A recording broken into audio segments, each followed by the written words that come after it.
diversos estudiantes de licenciatura y de doctorado. Ha desarrollado programas de cómputo para el diseño de redes de monitoreo del agua subterránea, 2 de los cuales se han aplicado en numerosos problemas de interés nacional y están registrados en el Registro Público de Derechos de Autor. Son innumerables las distinciones que Graciela ha tenido desde estudiante, no las voy a mencionar, pero debo decir que uno de los últimos fue el reconocimiento Sor Juana Inés de la Cruz del 8 de marzo del 2018 que otorga la universidad a las mujeres distinguidas. Es miembro del Sistema Nacional de Investigadores de México y presidente del capítulo mexicano de la Sociedad Internacional de Medios Porosos, y participa como asociado en el Research Center of Groundwater Remediation Design. Bueno, ya no quiero utilizar más tiempo porque realmente lo que estamos interesados es en lo que Graciela nos viene a platicar. Gracias. Adelante, Graciela.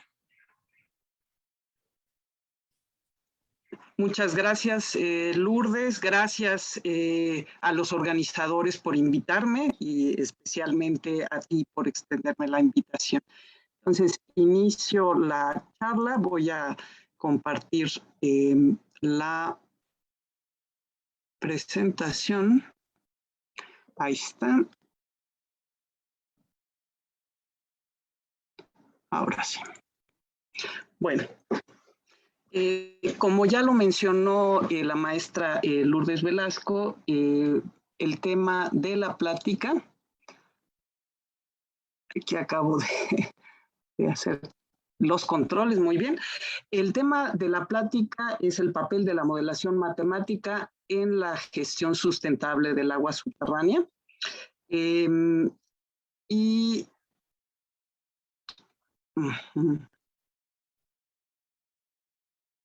Listo. Bueno, voy a hablar primero de la importancia y la problemática del agua subterránea, sobre la gestión integral del agua subterránea, que esto conlleva la parte de sustentable. Voy a dar un ejemplo de trabajo realizado por nuestro grupo y una invitación a colaborar. Entonces, sobre la importancia del agua subterránea, los sistemas de aguas subterráneas proporcionan amplios servicios a los humanos y a los ecosistemas. Por un lado están pues, los servicios que no son familiares, que es de aprovisionamiento, el agua para uso doméstico, agua para irrigación, agua para uso industrial y también agua para generar energía geotérmica. También nos dan servicio para otros sistemas, como pudiera ser agua para manantiales, flujo base de arroyos, mantenimiento de freatofitas y humedales que dependen del agua subterránea, mantenimiento de comunidades microbianas subterráneas. Nos dan algunos servicios de amortiguamiento, por ejemplo, amortiguamiento a los efectos del cambio climático o también amortiguamiento entre periodos húmedos y secos. Y también servicios culturales como pudieran ser las aguas termales o el agua minerada. México está dentro de los países que más agua subterránea utiliza. Aquí vemos un diagrama en el que tenemos la tasa de extracción en volumen en kilómetros cúbicos por año contra los años, que sería de 1950 hasta 2010. Como ven ustedes, la India actualmente es el país que más agua subterránea consume, y ha aumentado mucho este consumo desde los años 50. Le sigue Estados Unidos, que ha tenido, que inicialmente en los 50 pues era el país que más agua subterránea consumía, pero no ha tenido un incremento tan acentuado. Viene en China, viene Pakistán, Irán y luego viene México. Con México también pueden ver ustedes que el nivel de extracción no aumenta tan rápidamente, no aumenta de manera exponencial como sería el caso de la India. Sin embargo, como dije, este es uno de los países que más agua subterránea consume. El agua subterránea es parte del ciclo del agua. Esto, bueno, nos ubica en el papel y la interconexión que tiene el agua subterránea con diferentes sistemas ligados con el agua, pero también, por ejemplo, con los ecosistemas. Entonces, el ciclo del agua, bueno, podríamos empezar, por ejemplo, el agua, el vapor de agua en las nubes que se condensa y precipita. Este escurre y puede ir a dar, por ejemplo, a ríos, a flujo superficial del agua. También se puede almacenar en lagos, pero también se infiltra en el subsuelo y forma lo que le llamamos acuíferos, o es parte del agua subterránea. El agua puede fluir también superficialmente hacia el mar y de manera subterránea, y finalmente en las diferentes partes del ciclo también puede haber evaporación que finalmente vuelve a formar nubes y el ciclo sigue. Como digo, una parte importante de esto es la cuestión de las interconexiones que tiene el agua subterránea y que probablemente no vemos.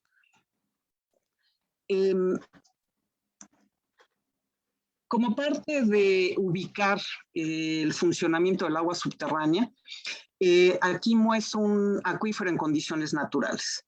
La línea azul que ven ustedes aquí sería lo que le llamamos el nivel freático, la capa freática. Lo pueden relacionar con la parte del medio poroso que está saturada de agua y hasta dónde llegaría el agua. El agua subterránea fluye de las partes altas del nivel freático hacia las partes bajas. Entonces, como ven ustedes, aquí tenemos marcado el flujo del agua en ambos lados del arroyo, y el agua en esta ilustración pues va a dar a un arroyo que, como quien dice, el agua subterránea está alimentando al arroyo. A la vez vemos vegetación que puede estar también haciendo uso del agua subterránea para sobrevivir. Entonces, estas serían las condiciones naturales. Ahora, nosotros típicamente explotamos los acuíferos a través de pozos. A la hora de explotar el acuífero, los niveles del agua bajan, la capa freática baja, la parte saturada del medio tiene un declive. Y esto puede hacer que las direcciones de flujo cambien. Por ejemplo, en esta ilustración vemos que el agua ahora fluye desde el arroyo hacia el pozo. Entonces, en este caso, el arroyo está ya alimentando al acuífero. De los problemas que puede causar que los niveles del agua bajen, está por un lado, en términos humanos, que los pozos dejen de llegar al nivel donde está el agua y tengamos que construir pozos más profundos, pero también, aun cuando se pueda seguir extrayendo agua del pozo, la electricidad que se tiene que utilizar es mayor y por lo tanto el costo es mayor. Por otro lado, no lo estoy mostrando aquí, pero también puede existir hundimiento del terreno, de la superficie del terreno, debido a la extracción del agua subterránea. Otro problema ligado al agua subterránea están los problemas de calidad del agua. En la ilustración mostramos una zona en la superficie tenemos contaminantes. Estos contaminantes se infiltran, puede ser ayudados por la misma agua de lluvia que está recargando al acuífero, y los contaminantes llegan a la parte saturada del acuífero, la parte saturada de agua.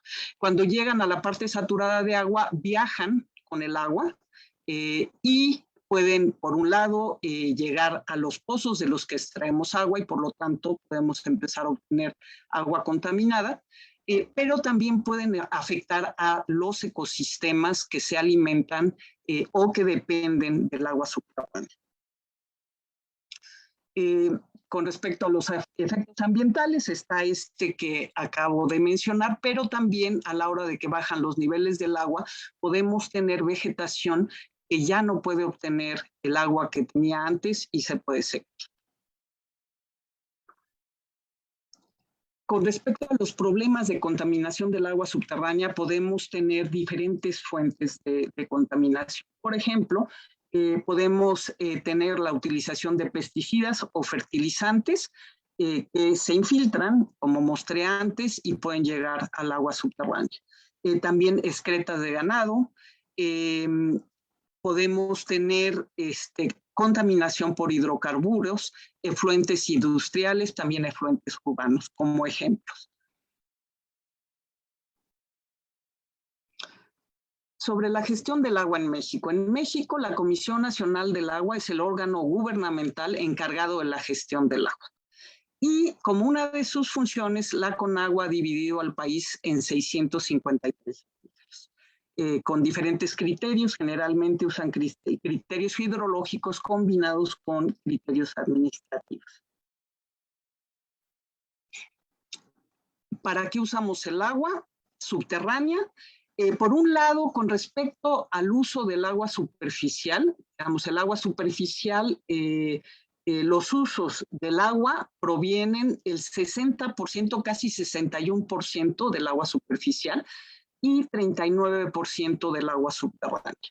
Y dentro del agua subterránea, lo que más usa agua subterránea en México es el uso agrícola, casi con 71%. Y en segundo lugar, el abastecimiento público. Ya en menor grado, la industria autoabastecida y la generación de energía eléctrica, excluyendo hidroeléctricas. De los 653 acuíferos, 147 están en veda. Los acuíferos que están en veda se muestran en este verde, un verde olivo, y estos acuíferos son acuíferos en los que ya la CONAGUA no puede dar concesiones debido a que hay una sobreexplotación del acuífero, probablemente por un lado, o las concesiones que se han dado, aunque no se usen en su totalidad, ya rebasan lo que sería un uso sustentable del agua. Tenemos también 48 acuíferos con problemas de intrusión salina o con suelos salinos y aguas salobres. Aquí los tenemos marcados en diferentes tonos de azul. Es importante comentar, aprovechando esta figura, que la parte de México que más agua usa son las zonas semiáridas. Por otro lado, existe una gran competencia por el agua, existe una gran desigualdad en la distribución del agua y una gran competencia por el agua que genera conflictos socioambientales. Aquí vemos una manifestación con una manta muy bonita que justamente habla de esto, ¿no? Se adueñan del agua del suelo y ahora también se apropian del agua del cielo. Entonces, aquí estamos en la problemática de los conflictos. Por otro lado, también tenemos que la sobreexplotación de los acuíferos ha tenido efectos negativos en los ecosistemas que dependen del agua subterránea, como lo mostré antes. Entonces, en México también tenemos ese tipo de problemas. Y México además tiene un gran número de acuíferos transfronterizos que no se han estudiado de manera completa y no tienen un marco legal claro para gestionarlo, lo que también puede generar conflictos internacionales. Bueno, sobre la gestión integral del agua subterránea, empiezo con una cita de Jackman et al. De 2016, porque me parece que ilustra muy bien de lo que vamos a hablar. La gestión eficaz del agua subterránea está respaldada por una ciencia sólida, biofísica y social, que involucra activamente a la comunidad en general y a las partes interesadas relevantes en el proceso de toma de decisiones. En general, un enfoque integrado significará pensar más allá del acuífero, una visión que considera el contexto más amplio de los vínculos con las aguas superficiales, la gestión de cuencas hidrográficas y las cuestiones intersectoriales con la economía, la energía, el clima, la agricultura y el medio ambiente. Entonces aquí me parece importante mencionar que la gestión integral del agua en general, pero del agua subterránea en particular, es un gran reto y la modelación matemática tiene un papel muy importante.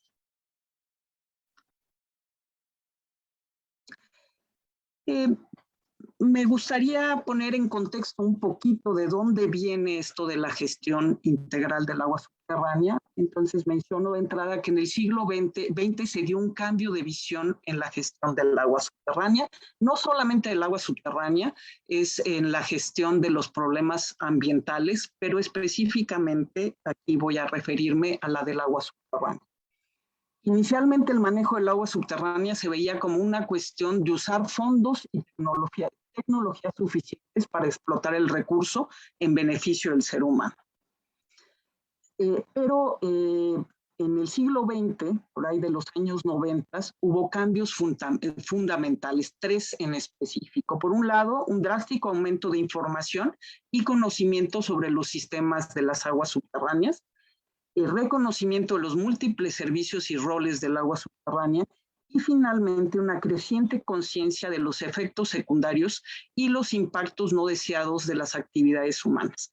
Aquí es importante mencionar, el agua subterránea es un recurso oculto que realmente no vemos y con frecuencia no nos damos cuenta de sus interconexiones. No es raro tratar de resolver un problema y sin darnos cuenta generar otros problemas debido a no haber contemplado las interconexiones del agua subterránea con el resto del sistema, del sistema natural por un lado, pero también del sistema ligado con el ser humano, ¿no? Toda la parte social y económica. Entonces, la gestión integral del agua subterránea, el concepto, se basa en la idea de que las problemáticas están relacionadas entre sí y no se pueden resolver de forma aislada. Aquí vemos un diagrama en el que están pues, problemáticas comunes del agua subterránea y problemáticas que tenemos también en México y sus interrelaciones. Entonces, por un lado tenemos la asignación de agua, escasez de agua y sobreexplotación de los acuíferos. También tenemos descargas contaminadas, antiguos sitios industriales o comerciales. Otro problema o problemas que pueden surgir ligados a la producción y distribución de energía y combustibles y el costo de la electricidad, que es algo que mencioné anteriormente. Problemas ligados a la irrigación intensiva y minimización de pérdidas. Drenaje artificial y sobreexplotación de los acuíferos. La calidad del agua y protección de áreas de recarga a los acuíferos, ecosistemas dependientes del agua subterránea, factibilidad del suministro. Y estos están ligados con una segunda esfera que está marcada en verde, que tiene que ver con los sectores de intervención de política pública.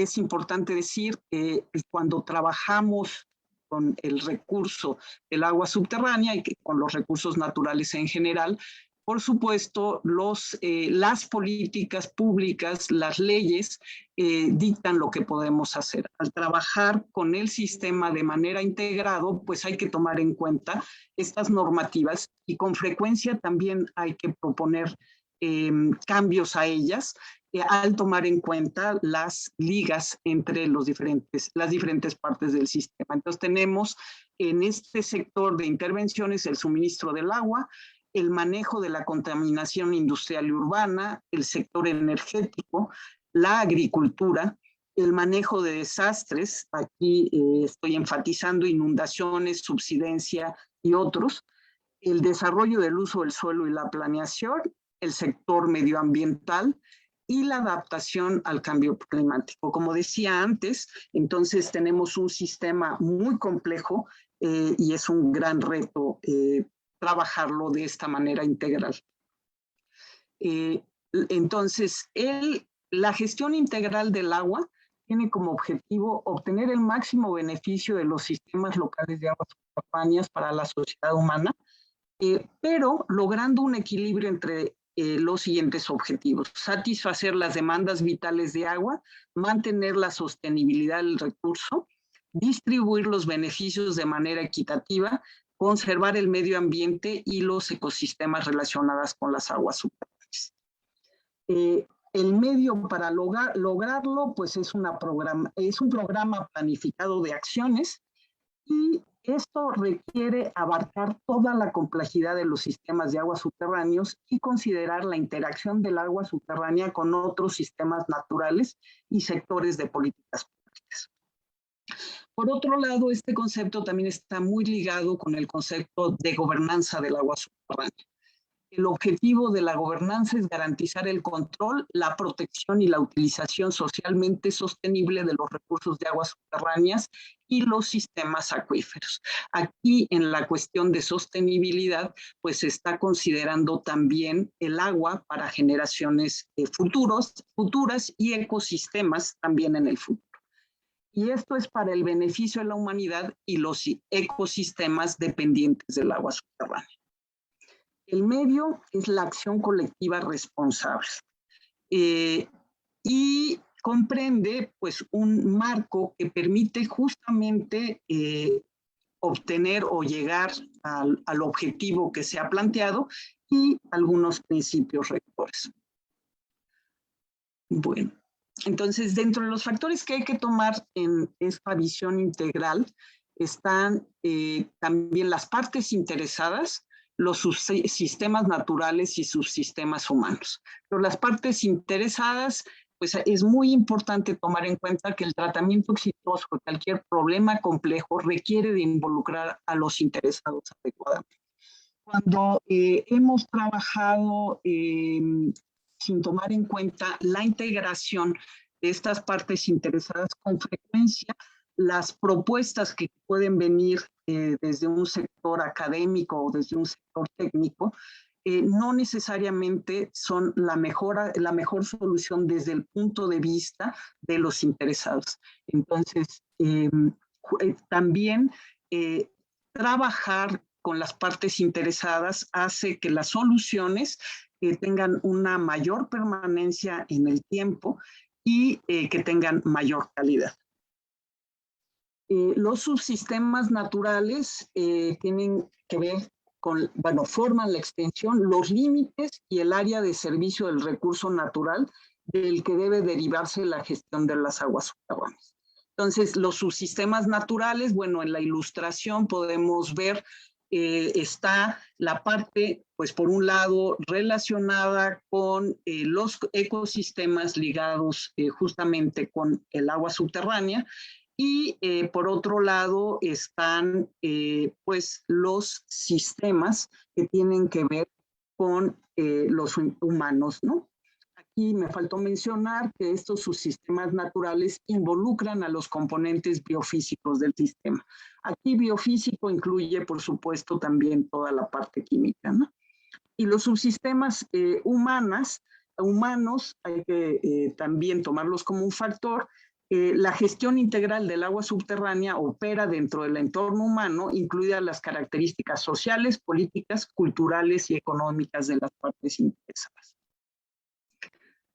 Por otro lado, otro aspecto que es muy importante, y esto también tiene un efecto importante en la modelación, son que los procesos involucrados se dan a diferentes escalas y las disciplinas involucradas son muy diversas. Entonces, las escalas espaciales, pues aquí tenemos que los procesos biofísicos y socioeconómicos relacionados con los sistemas de aguas subterráneas se producen a diferentes escalas espaciales. Por ejemplo, podemos tener generalmente cuando trabajamos con aguas subterráneas, tratamos de hacer un análisis a nivel de acuífero. Entonces, esta escala espacial puede ser diferente de la escala, por ejemplo, que pudiera tener que ver con los ecosistemas.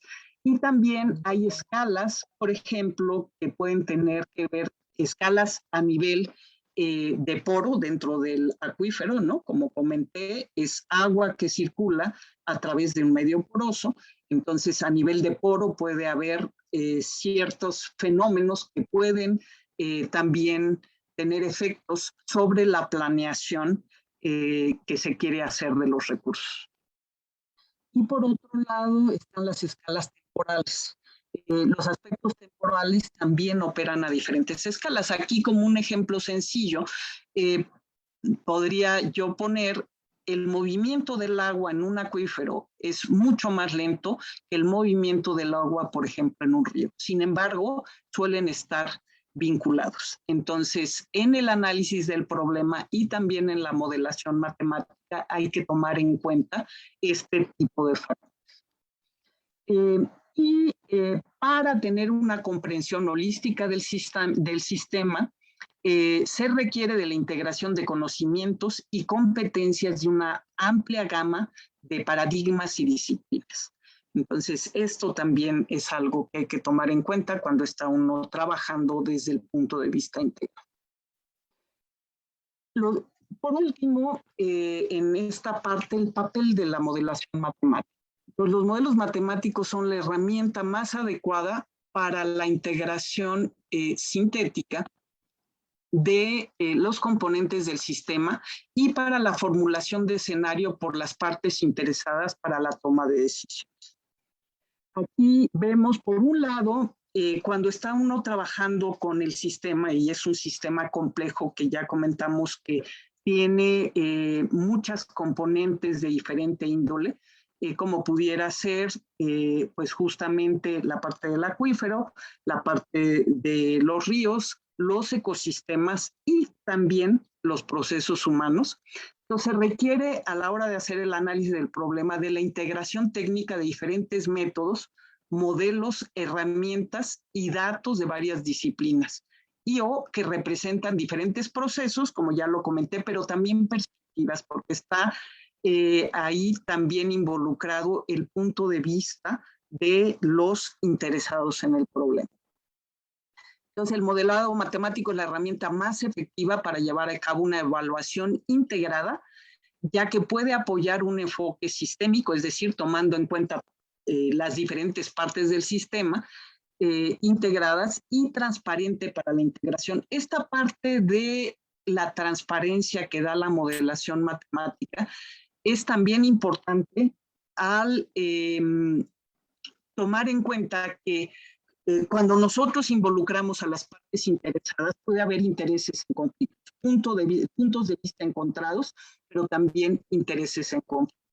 Entonces, para que se pueda llegar a un acuerdo, la modelación matemática puede apoyar dando un instrumento en el que se pueden evaluar diferentes alternativas, pero además se pueden evaluar por los diferentes grupos. En México ya ha habido ejemplos de esto en los que las partes interesadas han nombrado a representantes técnicos que pueden revisar la herramienta y pueden ponerse de acuerdo en una herramienta adecuada para posteriormente ayudar a llegar a acuerdos con todas las demás partes interesadas. La modelación matemática también permite la formulación de escenarios por las partes interesadas y la evaluación conjunta de los posibles efectos de su implementación. Entonces, una vez que se tienen herramientas de modelación en las que los diferentes interesados tienen confianza, se pueden establecer acuerdos con base justamente en los resultados de la modelación, de qué ocurre si hacemos diferentes alternativas con el recurso subterráneo. Y la gestión también debe tomar en cuenta la incertidumbre en la toma de decisiones. Cuando trabajamos con aguas subterráneas, el agua subterránea, como ya comenté, está oculta. Las mediciones son inciertas. Hay muchos métodos que usamos de manera indirecta y por lo tanto los resultados que tenemos pues, son estimaciones. Y además de esto, las escalas de variabilidad son muchas dentro de los procesos del agua subterránea. Entonces, todo esto produce incertidumbre en los resultados y lo deseable es tomarlo en cuenta en la toma de decisiones. Esto nos lleva a trabajar también con modelos estocásticos, no solo con modelos deterministas. Bueno, y aquí presento un esquema del trabajo que se debe de hacer cuando se trabaja con este tipo de modelación que toma en cuenta la participación de la gente. Entonces, por un lado, primero se prepara y configura el proceso. Esto tiene que ver con un análisis de toda la información que se tiene del proceso y los puntos de vista también ligados con los participantes. Hay que obtener una comprensión básica de la problemática y formular objetivos con las partes interesadas. Una vez hecho esto, se pueden formular alternativas y evaluar las alternativas. Y bueno, finalmente el resultado, que puede ser tomar una decisión, hacer un plan o tomar una. Los modelos pueden contribuir en cada una de estas etapas. Los modelos matemáticos nos pueden ayudar a entender los problemas. También nos pueden ayudar a establecer objetivos de una mejor manera, evaluar las alternativas, como ya lo había dicho. Entonces, necesitamos del desarrollo y también de la aplicación de modelos en todas estas etapas. Aquí aprovecho para comentar que aquí hay muchos problemas abiertos para la modelación matemática. Parte de los problemas que tenemos es que al integrar las diferentes partes del sistema debemos de formular, dependiendo del objetivo, pero si queremos hacer evaluaciones integradas, hacer modelos sencillos que nos permitan obtener resultados rápidamente. Por otro lado, también están, por supuesto, toda la parte de obtener alternativas óptimas. Entonces, tenemos áreas de oportunidad en la optimización de los procesos, tenemos áreas de oportunidad en modelación de diferente índole, a veces distribuida, a veces agregada, y también tenemos áreas de oportunidad en cómputo de alto rendimiento, entre otros. Bueno, comenté anteriormente los problemas que tenemos en el agua subterránea. En cada uno de estos sectores nosotros tenemos la necesidad de desarrollar modelos. Como decía antes, dependiendo del problema, digamos, en la parte de suministro de agua, en la parte de manejo de la contaminación industrial y urbana, en la parte del sector energético, en la parte de la agricultura, en la parte del manejo de desastres, inundaciones y subsidencia. En algunos casos son modelos distribuidos, basados en ecuaciones diferenciales parciales. En otros casos son modelos de ecuaciones diferenciales. Y bueno, en cada uno de estos puntos hay, como decía, áreas de oportunidad. No solamente hay áreas en las que tenemos modelos ya desarrollados y que se pueden aplicar y que ya son, digamos, bastante bien aceptados, pero hay muchas áreas en las que se requieren desarrollos nuevos. Entonces, voy a pasar a un ejemplo de las investigaciones realizadas por nuestro grupo. Empiezo por comentar, somos un grupo que hemos creado, es el Grupo de Investigación en Gestión Integral del Agua Subterránea, lo abreviamos como GIGIAS, del Instituto de Geofísica y del Instituto de Geología de la UNAM. Participamos investigadores, como digo, del Instituto de Geofísica y del Instituto de Geología, que trabajamos en gestión ambiental, sistemas de información geográfica, geología, flujo subterráneo, isótopos, hidráulica, modelación matemática, geofísica, climatología, redes de monitoreo, hidrogeología, gestión y sistemas de soporte a la decisión, hidrología superficial e hidrogeoquímica. Coordina el grupo por parte del Instituto de Geología el doctor Eric Morales, y por parte del Instituto de Geofísica yo soy la que lo coordina. Por otro lado, también quiero mencionar un miembro distinguido de nuestro grupo es el doctor Ismael Herrera. De hecho, él fue pionero en mucho de la modelación de aguas subterráneas y también ha sido pionero de la revisión integral de los problemas del agua subterránea, específicamente de la Ciudad de México. Bueno, aquí tengo la lista de nombres del grupo que está en el Instituto de Geofísica, que somos 8 personas, y del grupo que está en el Instituto, de Geología, aquí hay un error, que son 5 personas. Bueno, como ven ustedes, pues es un grupo multidisciplinario.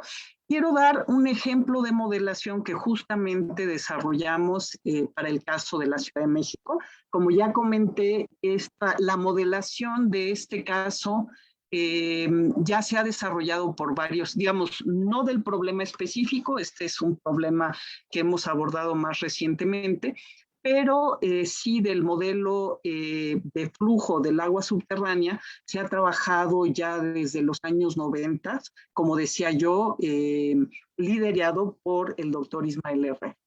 Entonces, el ejemplo del que les voy a hablar, el objetivo general de la investigación fue explicar el origen del nitrato en el agua subterránea del acuífero de la Ciudad de México a través de modelos matemáticos, pero también obtener una predicción a 20 años.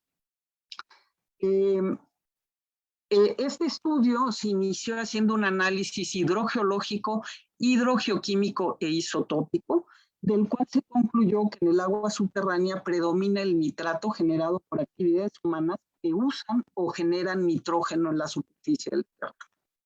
Entonces, en lo que vamos a ver, las posibles fuentes de nitrato que han sido más permanentes en la zona de la Ciudad de México son las que vamos a considerar en el análisis de la modelación matemática. Estos son asentamientos humanos irregulares, uso de fertilizantes en la agricultura y excretas de ganado. Todo esto, como ya comentamos, puede contaminar al acuífero. Para realizar la modelación hay que hacer una reconstrucción histórica justamente del uso del suelo y el uso del nitrógeno en la Ciudad de México, pero de hecho más allá de la Ciudad de México, porque el acuífero está ligado hidrogeológicamente con otros 2 acuíferos que divide de manera administrativa la Conagua. Aquí pueden ver ustedes que de 1960 a 2020 ha habido un gran cambio, tanto en el área urbana, que en la cual empezamos con 470 kilómetros cuadrados, también en el número de habitantes, que en 1960 se tenía alrededor de 5.400.000 habitantes, y también en la densidad de la población, que en 1960 estaba en 11.487 personas por kilómetro cuadrado.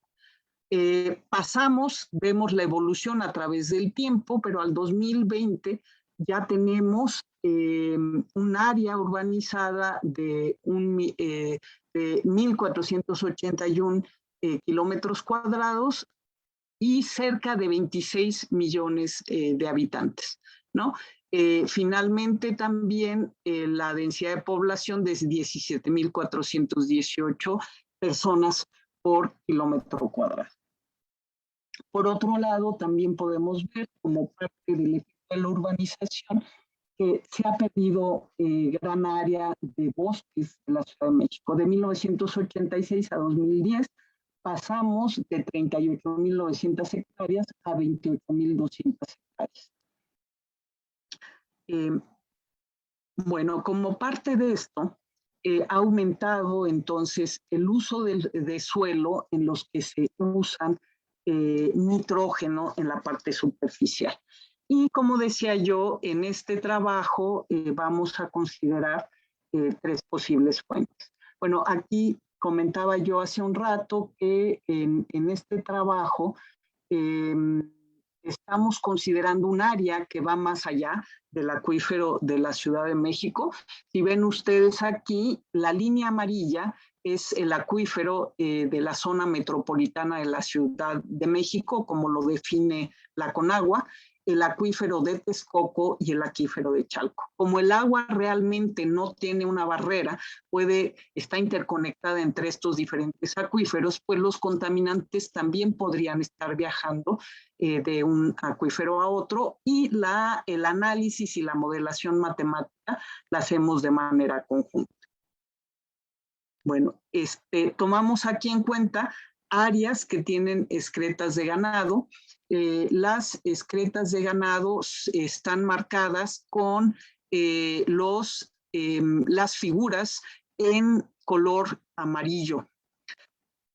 Por otro lado, las zonas de fertilizantes las tenemos marcadas, perdón, porque se me está diciendo aquí, pero es las zonas de fertilizantes las tenemos con las áreas marcadas en este verde. Y finalmente, los asentamientos irregulares los consideramos justamente en la zona en la que tenemos urbanización irregular y en la que no tenemos arcillas, porque la arcilla protege al acuífero, al menos inicialmente. Cuando trabajamos este tipo de modelos, iniciamos con un modelo conceptual. En este caso, voy a plantear primero el modelo conceptual del flujo del agua subterránea en la parte sur de la Cuenca de México, que como ya dije, es la parte que estamos trabajando.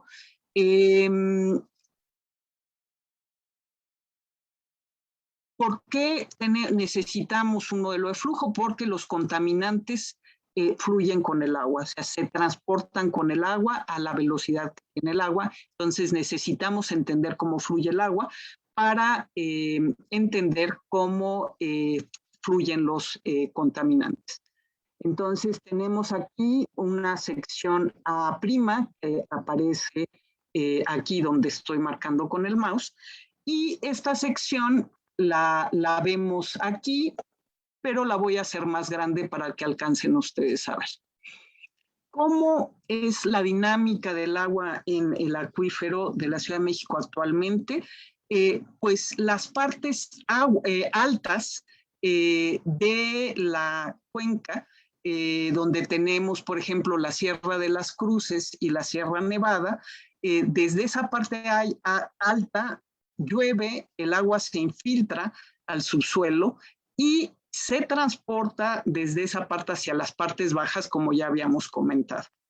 Inicialmente teníamos nosotros un acuífero que alimentaba a la zona. Aquí esto lo tenemos marcado con amarillo, es un acuitardo que está formado de arcillas. Entonces, el acuífero principal es lo que se ve en un color mostaza, y este acuífero principal alimentaba originalmente a lo que son las arcillas, y por lo tanto teníamos pozos que eran pozos artesianos.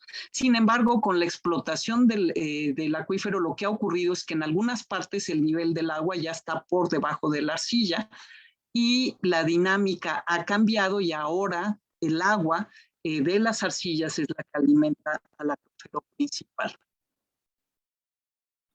Bueno, con respecto a la conceptualización del problema de transporte, las fuentes que estamos considerando entonces pueden contaminar justamente los derivados del nitrógeno, que finalmente lo que nos interesa son los nitratos, que de los derivados del nitrógeno es lo más estable. Se infiltran hasta llegar al agua subterránea y luego se transportan con el agua. Entonces, esta es la manera en la que lo estamos conceptualizando. No estamos tomando en cuenta las posibles fuentes en la parte donde tenemos arcillas, porque al menos inicialmente las arcillas protegían al acuífero. ¿Qué ecuaciones utilizamos? Utilizamos lo que le llamamos una ecuación general del agua subterránea. Es una ecuación en 3 dimensiones. Lo que nosotros queremos predecir son los niveles del agua que relacionamos con esta variable que es la carga hidráulica. Por otro lado, tenemos el parámetro de conductividad hidráulica, que es un parámetro que mide la capacidad del medio para conducir agua. Si es más alta, la capacidad del medio es mejor para conducir el agua. El coeficiente de almacenamiento específico que depende de la elasticidad del medio y los esfuerzos que son fuentes o sumideros, por ejemplo, extracción de agua por pozos o recarga al acuífero. Entonces tenemos una ecuación diferencial parcial que nos va a modelar los cambios en el tiempo de la carga hidráulica, pero también en el espacio. Esta es una ecuación del tipo de difusión. Y con sus correspondientes condiciones de frontera y condiciones iniciales. Por otro lado, tenemos la ecuación de transporte de solutos con advección y dispersión. Entonces, es una ecuación de transporte. Aquí la variable que queremos predecir es la concentración del soluto. Entonces, ¿cómo se modifica esa concentración en el espacio y en el tiempo? Nuevamente, nuestra ecuación diferencial parcial. Ahora, los dos sistemas están acoplados a través de esta velocidad, que tenemos aquí las tres componentes de la velocidad, que la ligan a través de lo que se llama la ecuación de Darcy con la carga hidráulica, con el nivel del agua que predecimos en la ecuación de flujo. Y aquí también está involucrado en teta lo que sería la porosidad. Por otro lado, tenemos un término de dispersión, como también está presente en muchas ecuaciones de transporte. En este caso se llama dispersión hidrodinámica, y este depende de las características del medio poroso.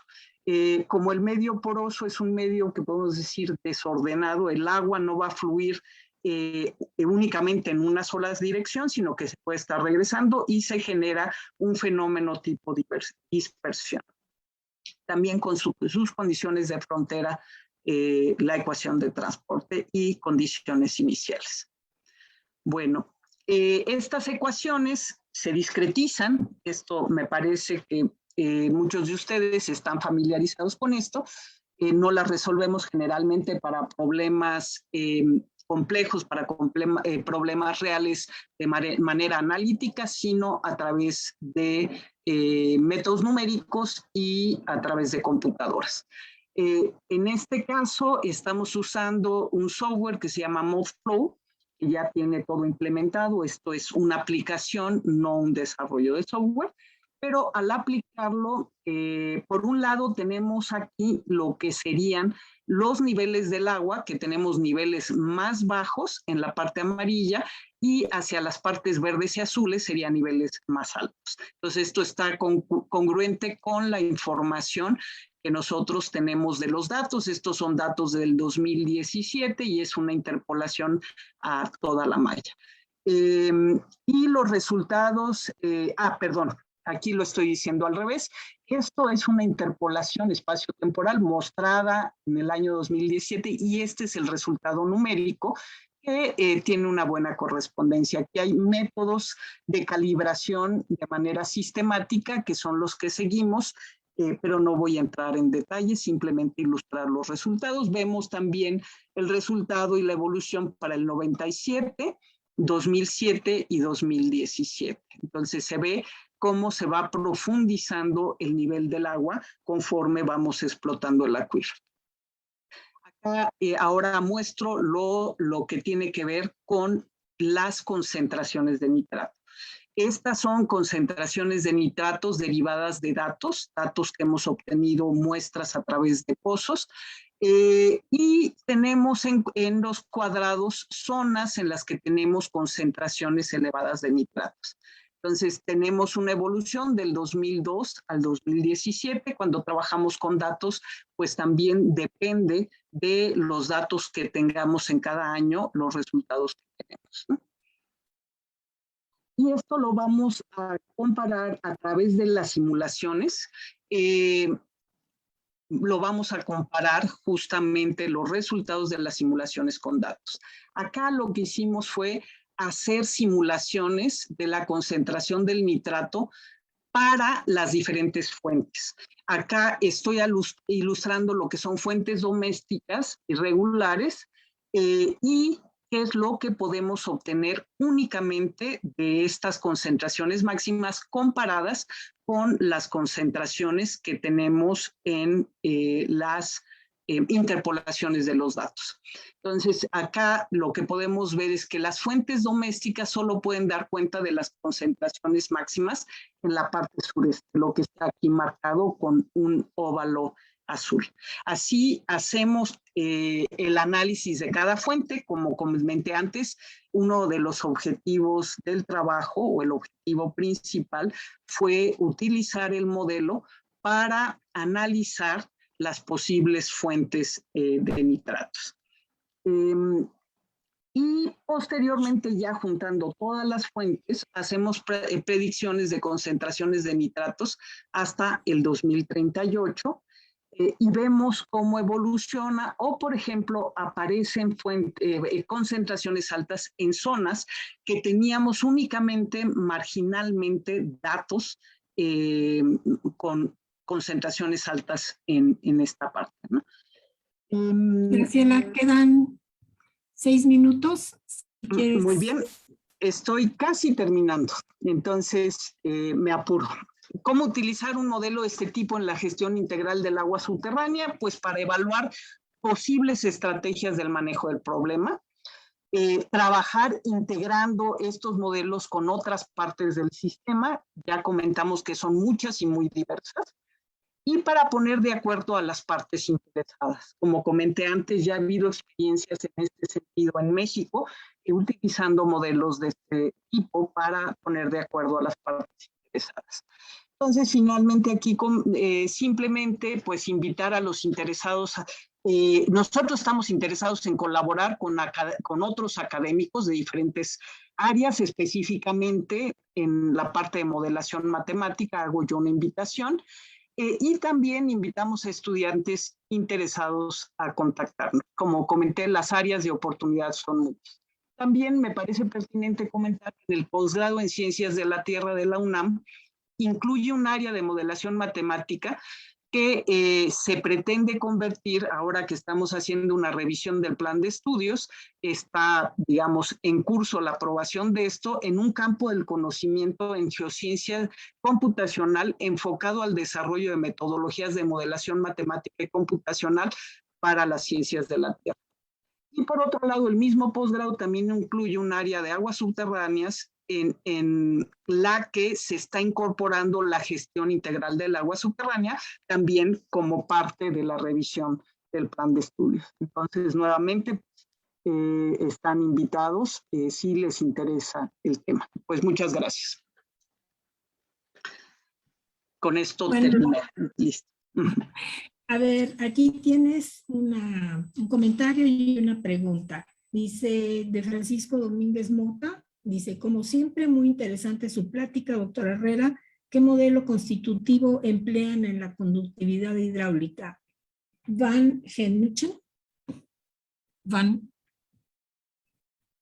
Sí, utilizamos para la conductividad hidráulica, como realmente estamos trabajando en un medio saturado de agua, utilizamos simplemente la ecuación de Darcy. O sea, esa es la ecuación que estamos utilizando, que de hecho en la ecuación, cuando comenté la ecuación con la que se acoplan la ecuación de flujo y la ecuación de transporte, ahí aparece. Entonces estamos aplicando específicamente, directamente la ecuación de Darcy.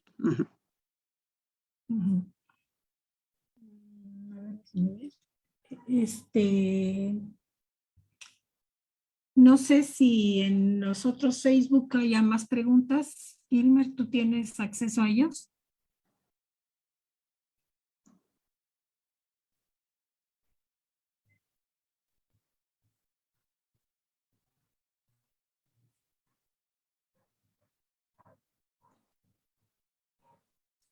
Me parece que no hay.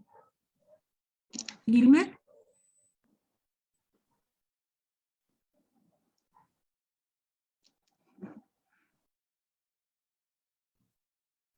Bueno, pues creo que no hay más preguntas. ¿Tienes más preguntas, Gilmer? No, nada hasta el momento. No, hasta el momento. Bueno, muy bien. Pues muchísimas gracias, Graciela, por tu plática.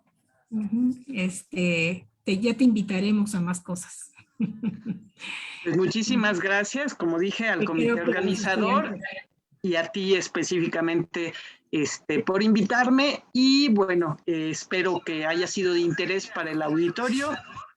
Estamos en contacto. Muchas gracias. Gracias. Bueno, con esto terminamos.